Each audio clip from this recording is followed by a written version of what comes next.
All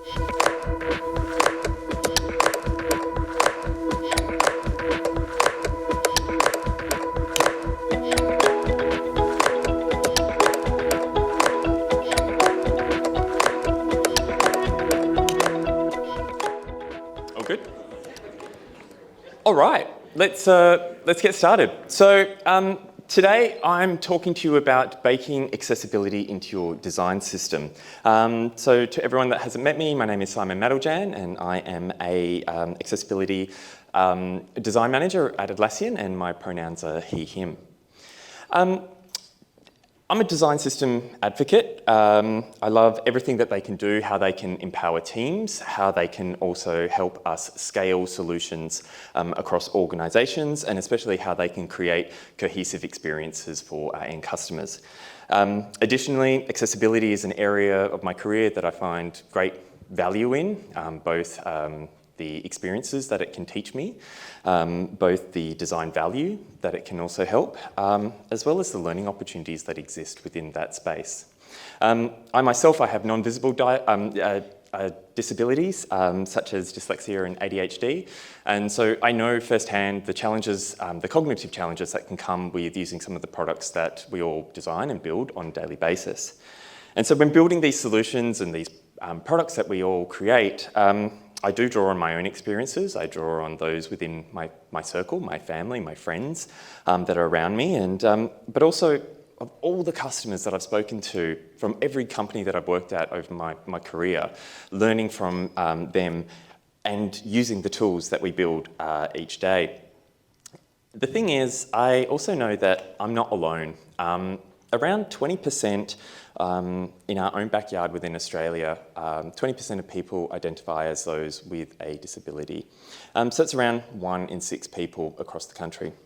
Now, this study indicates that those numbers will continue to grow over time. A number of factors, one being ever-aging population as well. And I think if any of us were within a priority planning session, a customer segment base of 20% would not be ignored. And if we are to zoom out globally, that number jumps to even bigger. It's around 1 billion people across the globe. That's around 15% of our population globally. And this study gives this example that these customers, as consumers, they represent the size of the United States, Brazil, Pakistan and Indonesia combined. And if we looked at their collective income, that equates to around 13 trillion Australian dollars. And those numbers don't necessarily capture everyone that can benefit from accessible experiences. When we start to look at users with permanent, temporary, as well as situational disabilities, these accessible experiences that we build can provide for multiple people. And why do we, within our industry, find ourselves and our customers with less than ideal experiences? And usually that can be because accessibility is treated as something separate, something different. It gets ignored because of other priorities that come up. And with the rapid growth that we've had within Atlassian, we've known that we've needed to look at addressing this and looking at improving some of the requirements within our products. And I like to use the example that if a product or a service was a delicious cake, much like this one, and accessibility was an egg, well, you wouldn't just add an egg at the very end after you've built out that cake and plop it on top. And it needs to be purposely built into your product and how you operate as a system. Much like as a cake, you start it and you build it in and you bake it in from the very beginning. Brad Frost, who is the author of Atomic Design, he referred to a design system as a multifaceted layer cake. Now, like Brad, I love a good food analogy, I love puns, so today, let's go baking together, and along the way I'm going to share some baking tips as well. So, if you haven't baked a cake before, to make a layer cake, it is all about getting the ingredients just right. Mixing them in at the right times, getting those measurements just perfect, monitoring the temperatures, cutting out any dome layers that may come out as you bring items out of the cake, out of the oven, and obviously not skipping any steps as well. And each layer of that cake is made separately. Some might be sponge, some might be, the cream. And as it comes together, it creates this beautiful and delicious experience, much like your design system, which can be a beautiful and delicious experience as well. And so each layer of your design system is an individual piece. It's built and maintained separately, but it comes together and creates this cohesive whole. Now, this could be anything from how your people operate within your team. The foundations of your colour system, typography, spacing, your guidance. To just name a few. And very similarly, a well-designed accessibility program is similar to a layer cake as well. It's built from the bottom up. So a simple way to look at this is, you have your platform teams down the bottom, and within those platform teams above them, they're your product teams, different product services that exist around your organisation. And to those different layers, they ladder up to your customer. And it's with that similar focus of people, tools, and scalable solutions. This is where accessibility plays a great part in being able to connect into a design system approach of building out your foundations and baking it in. So within Atlassian, we have our design system team.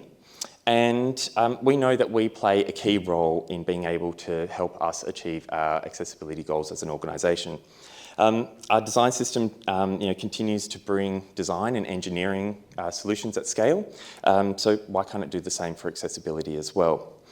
So what does our design system look like? Well, to give you some context around our team and our design system, we support over 18 different products that exist within our product suite. We've got around 4,000 designers and front-end developers that we need to support and service across the globe.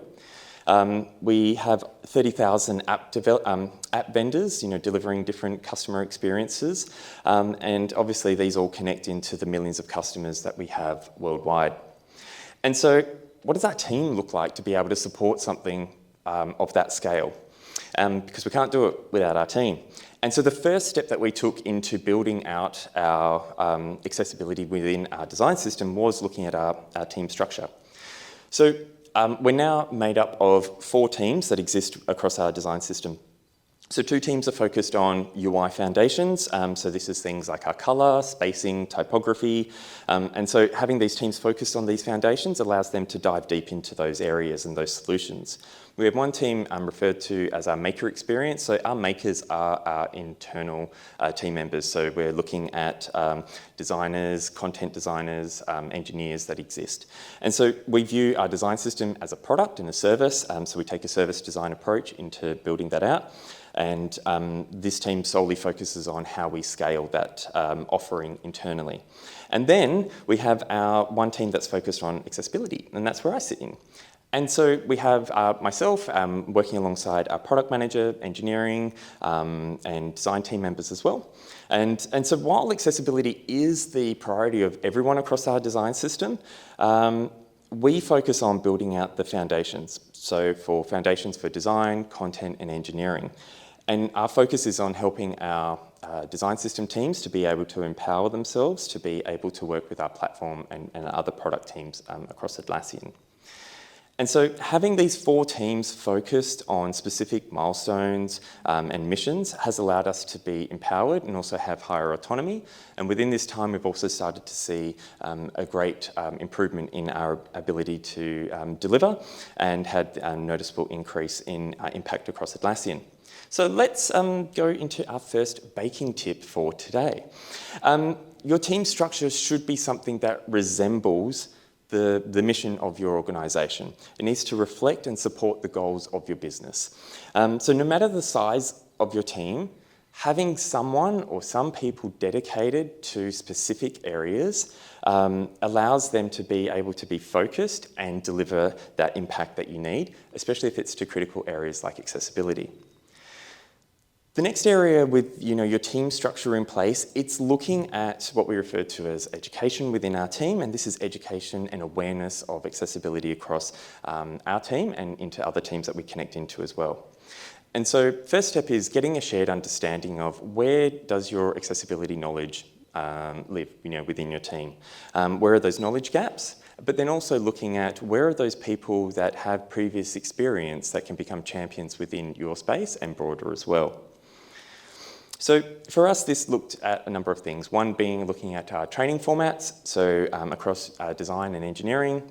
These were courses focused on the fundamentals of accessibility. We exposed our team members to personal stories of some of our customers, showing them how they interact and use some of our products with assistive technology. And running these sort of empathy sessions as well, where we had team members, working through create a page in Confluence using a screen reader only. It's not as straightforward as it should be. And having these areas as well as further detailed training for the specific crafts as well. So, design, engineering and content. So an example, say for design, we focused on inclusive design principles, usability testing and some more as well. And so our view is that accessibility training is no different to security and privacy training as well. That training is there to have team members well educated and so they can operate effectively and reduce risks. Accessibility should be no different at all. The next area that we looked at was that should have come in, there we go. The next area that we looked at was around our guidelines. So we educated our teams to focus on understanding WCAG guidelines, that was a must. I personally find the WCAG Quick Reference Guide as the great place to look for when you're doing any sort of reviews or audits as well. But especially when you're getting started, ensuring that your team is having open conversations of where their knowledge gaps are, having those learnings be shared broadly as well. And so with any training and guidelines, nobody expects us to be experts at the beginning. Nobody expects us to be experts really ever, because we're always continuously learning. And I know when I first started working specifically within the accessibility team, it was daunting because there's so many other people that come with worlds of knowledge. And just understanding that we're all on that same path and that same vision together is an important thing to remember, because what we remind ourselves each day is every little step that we take forward in making our design system and our products more accessible is a step in the right direction. So the next area that we started to focus on is a really exciting one, and this is an audit. So we did a deep audit, and so an audit can be anything that helps you look through your design system, evaluate where your current accessibility levels are, and understand the scope of your audit as well. So when we started through our audit, this gave us a way to be able to find any issues, understand our current state that we were at, and gave us that baseline that we needed to work towards being able to resolve, based on different priorities or specific crafts if we needed to include anyone. And so an approach to an audit obviously can vary. This could just be you going through your design files. This could be going through your areas of development or any sort of documentation that you may have as well. Our initial audit included a mix of both automated and manual testing as well, going through our components. And we also utilised our QA testers that exist throughout the organisation as well. So thinking broader, who are those other areas or teams that you can connect into this audit process and helping your team scale in that sense by leaning on others. So here are some really sort of straightforward examples that you can get started if you haven't done an accessibility audit before. And they can be things like looking at your tab order of your product, testing with the screen reader, as well as reviewing your colour system. So let's say, going through testing out your tab order, some things that you should be asking yourself is, can I tab through this experience or these components that we have within our design system, and do they behave as expected? Can a user tab through that experience the same as a user who's using a trackpad or a mouse? Are there any skip links that exist? Are there focus states that are coming up for the user as well? If I resize the screen down, does any content get hidden? Can I still access that? Can I interact with that while I'm using anything that is now off screen? Then, as we go through, testing with the screen reader, this is as looking at, are the instructions that are coming up, able to be understood, and do they allow me to navigate through that experience or through that product? Is there appropriate alt text that is on some of your images or your iconography as well? Are there custom controls that your team may have built? Well, if there are, can I interact with them while I'm using a screen reader? All these sorts of questions and much more, but these are good things for you to run as a team, and we utilise running our empathy sessions and using this as an activity for our team to start just getting used to what are the experiences that our customers have. And then finally, focusing on around low vision users, looking at how we can review our colour contrast. So this looks at everything from the contrast between your foreground text and background colours, ensuring that it meets the appropriate WCAG standards that you're aiming for.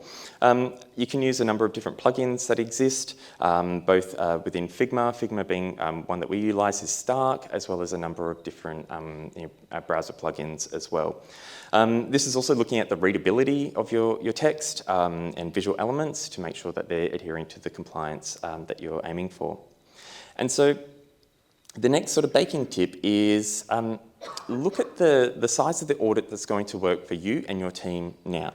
Because this could be, let's just focus on a single component and take that through the process. Let's look at our form fields and just focus on that as the taking it through the testing process. Look at your components by theme, or do the whole library. The thing is, just making sure that you pick a path that works right for your team now, rather than waiting for that time where you're going to have all this free time to be able to do it. Again, it's about taking those small steps and those small improvements and learning along the way. And then, so with the team, structure, education, the audit in mind, we then start looking at foundations. Across our design system, our focus has been establishing really strong foundations. This is beyond just accessibility, but these foundations play a key role in helping us scale accessibility as well. So anything that we bring into our design system, we want to make sure that this is helping us unlock a number of features that we've been able to deliver, things like dark mode, responsive design across some of our products, and of course any accessibility needs as well. And so foundations for us, these are the first steps of many ways in how we can build out these improvements, as well as important features that we're wanting to ship. And so as a design system, anything that we bring in for our product suites, we make sure that whether it's a foundation like colour or a component like a text field, we aim to make sure that it fits these three criteria, that it's flexible, that it's scalable, and that it's maintainable. Because for us, flexibility, it will need to work with Confluence, Jira, and Trello, all three different products with different experiences for how our customers interact with those, especially when it comes to accessibility requirements as well. From scalability, we need to look at that across all of our products, and that always these new experiences that we're having our makers create, as well as any new products that join our product suite as well as we continue to grow. And finally, to be maintainable. So as a design system, we need to support all of those product teams so that they can continue to deliver in a timely and effective manner, and making sure that they can continue to be efficient. And so with each of our foundations, we look at these as a mini subsystem as our whole design system. And so these are interconnected with a purpose and a function, and so it functions as a whole. So if you view these as the ingredients of your cake. So with any of the foundations, accessibility is a must-have. As we go through that process, any craft being design, engineering, any craft that is working on that foundation knows that accessibility is a must that we include within it. And so that's how we then begin to see those benefits go to our product teams through the use of our design tokens and primitives as well. So with a concept of foundations, let's go through some sort of high-level foundation examples where we've been able to focus on our accessibility goals, and we can kick off with colour. So around this time last year, we launched a revisited colour system to adhere to WCAG guidelines. And this has been a very thoughtful and complex exploration across one of our foundation teams, taking into considerations from all the different products that this needs to be introduced into, as well as looking at how we balance that cohesion across those different products, as well as making sure that we're providing that confidence for our makers, that we're addressing the colour contrast issues that we're aiming for. And so with a refreshed colour palette, we've been able to ensure that we've got that colour, that confidence for our makers to meet WCAG AA contrast standards for our product teams to be able to use. And with that refreshed colour palette, it also then allowed us to start shipping other features, giving us that flexibility within our colour system. And so this allowed us to, launch dark mode and light mode. And additionally, with testing with end customers as well, as we went through this process, we were able to have that extra confidence of us being able to, address disabilities such as, photophobia or colour blindness, for example. And so this colour foundation has given us our makers that confidence, whether they're in Figma or whether they're in code, that everything that they are working with meets the appropriate guidelines. More importantly, it gives our customers the confidence that the products that they're using are meeting the standards that we aim for. Now, an example of a colour contrast improvement that came from our audit, it was identified that our actionable elements, so these are our text inputs, radio buttons, checkboxes, etc., weren't meeting the correct 3:1 colour contrast against their backgrounds.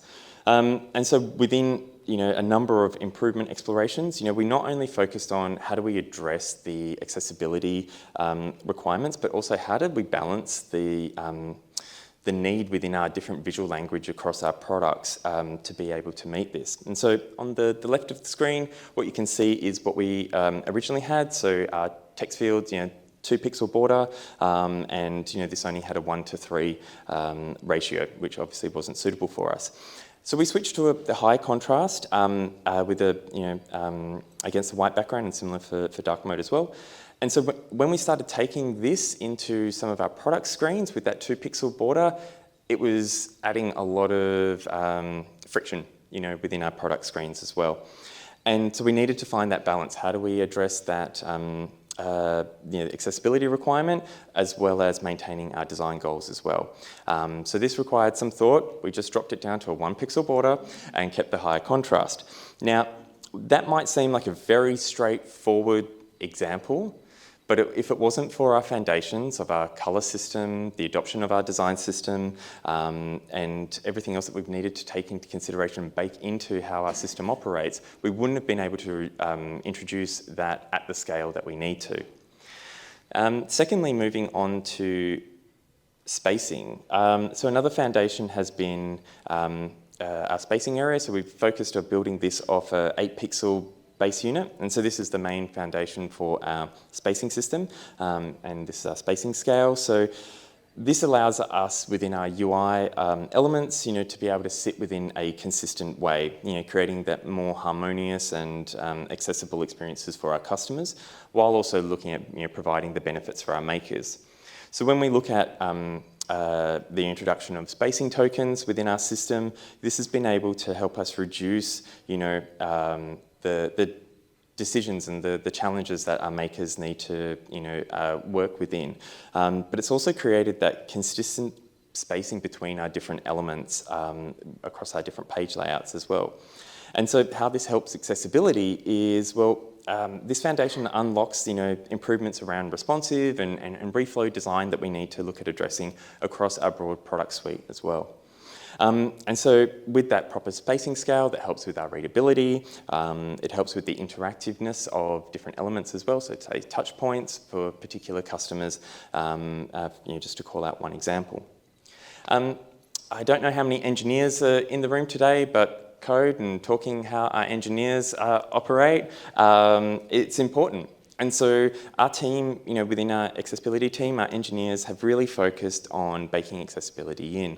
And so one of the areas was looking at obviously addressing a number of our component improvements, including things around ARIA and role attributes, focus management, etc., keyboard navigation being another as well. However, we've also known that across with other foundations, it's extremely costly to fix something as it goes further down the pipeline. And so it's both a cost and time that's involved in being able to fix something as it's further down the delivery cycle. And so this is where our Eng team has really put an emphasis on these 3 additional items around education, tooling, and procedures. And so one focus has been on automation and wanting to shift away as that automation is, that validation, whether something is accessible or not. And I love the phrase that our team came up with, which was education over automation. And the idea of this is, teach a person to fish, right, in that sense. So automated testing tools, they don't necessarily guarantee accessibility. They don't test all of the functionality that exists. Things aren't necessarily caught, like they might not necessarily pick up on different keyboard interactions. So this doesn't mean don't use automated testing. What it means is look at complementary efforts within your team as well. And so that's really been the main sort of takeaway for us. Not one tool will cover all of our needs, and not all tools will be able to capture all of the possible accessibility issues that we uncover. And so to touch on these foundations in a little bit more detail when talking code, the first one that we focused on was around linting tools. So this is as we capture code quality, standards, etc., as the code progresses through our CI pipeline. Now, additionally, we've also seen and promoted the adoption of a consistent browser for, a browser plugin for our engineering team to work with. So Accessibility Insights being the one that we landed on, and that helps across the community, across both in platform and product teams, to have that standardised approach within exploring issues as they're resolving those. In addition, focusing on some of our procedures and how code works throughout that system. The ADS team, we focused on building an internal pipeline tool. It's called MiloBot. It's named after one of our team members, Milo. And so this is added into Bitbucket, and this will perform a static analysis on updated code and detect where there is a potential impact to accessibility. And so this is slightly different to how a linting tool works. This will flag the update and suggest an accessibility review by a human. So that could be another team member, or that could be a QA tester, or some of our internal team members with disabilities that we utilise to help with that testing. And so this is to ensure that any new accessibility problems are not being introduced into our code base, as well as giving us that stronger foundation of accessibility knowledge across the team. Shifting gear into guidance, so we've gone through and had a look at our design system foundations, our components, but also needing to now focus on, well, how do we make our docs more accessible? So on Atlassian.design, we're also looking at how we can improve our overall documentation on our decisions and guidance as well. And so this has been part of the initial content audit that we've also done, which was separate to our initial audit, to look at how do we revise our documentation. And so this will improve our guidance on accessibility through our usage, different tips, preferred practices as well as any components or foundations. And so these improvements will help us make more informed accessibility decisions for our makers, and by our makers, I should say. And so when they're using those different components, they understand the high priorities that exist for the accessibility regulations. So next being our maker experience team. So this is, I guess, the final foundation that I'll touch on today. And where this looks at is, we know that our design system should operate, to the best possible experience for our internal makers, for those consuming and working with within the system itself. And so this is how different teams come to us for accessibility support, how we evolve our different design tokens, or how we're establishing a annotations library for our teams to work within as well, from that designer to dev handoff. And so design annotations, this is a crucial way for us to be able to ensure that all users, including those with disabilities, can work effectively within our products. But this allows our makers to understand and question more through the design phase as well. So we work with our makers to be able to question their design decisions. And so what this allows with annotations include within that design process, it makes the invisible visible within the team discussions. So a few months ago, we built out our own internal library and launched this to a pilot group internally so that we could help with the education and maturity uplift of accessibility across the organisation. And longer term, what we're looking at with this accessibility annotations library is having these integrated into our Figma components so that as team members are utilising those, it's within that space. So it's about bridging that gap between our team members while also empowering the product and content designers across our team.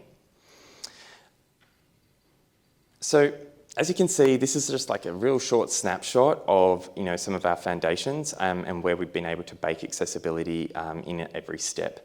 And we see it as that must-have, as I mentioned before, anything continues through. It's not the responsibility of just the accessibility team. We're there to help provide guidance and provide help, but we know that we're a group of bakers working in the one kitchen together. We've had some great success over the past 12 months since we established as a team and been able to address a number of our critical solutions within our products, but we know we've got more to do as well. So it's really through that education, audit, team structure, foundations, all of these give us and our makers the confidence that they need into making more important decisions.